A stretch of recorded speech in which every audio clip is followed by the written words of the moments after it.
Hello అండి అందరికీ. ఈరోజు స్పెషల్ వచ్చేసి మామిడికాయ ఎండ్రాయిలు.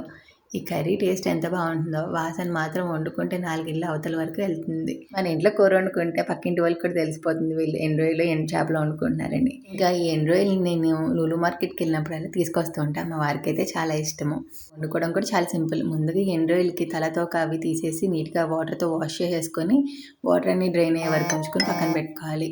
ఈ ఎండ్రాయిల్లోకి బీరకాయ అయినా వంకాయ అయినా లేకపోతే మామిడికాయ వేసుకొని వండుకుంటే టేస్ట్ అయితే అదిరిపోతుంది. ఈరోజు నేనైతే మామిడికాయ ఎండ్రాయిల్ కూర అయితే వండుతున్నాను.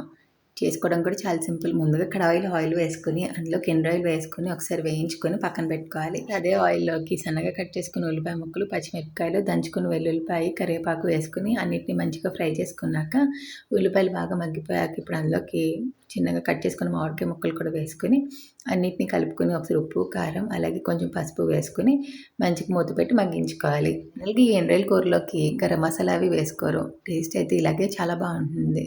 ఇంకా స్మెల్తో అదిరిపోయిందనుకోండి. ఇంట్లో ఎండ్రాయిల్ అయితే చాలా ఇష్టంగా తింటారు, కానీ ఎండు చేపలు మాత్రం నేను ఎప్పుడు వండలేదు. ఎండు చేపలు కూడా చేసుకోవడం చాలా ఈజీ, టేస్ట్ బాగుంటుంది అంటారు, కానీ నాకైతే అంత నచ్చదు. మీరు ఎప్పుడైనా తిన్నారా? కమెంట్ చేయండి.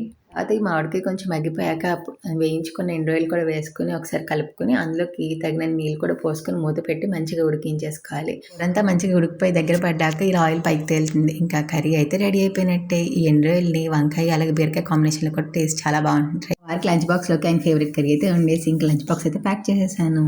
It healthy and be happy. నచ్చితే లైక్ చేసి సబ్స్క్రైబ్ చేసుకోండి. బాయ్.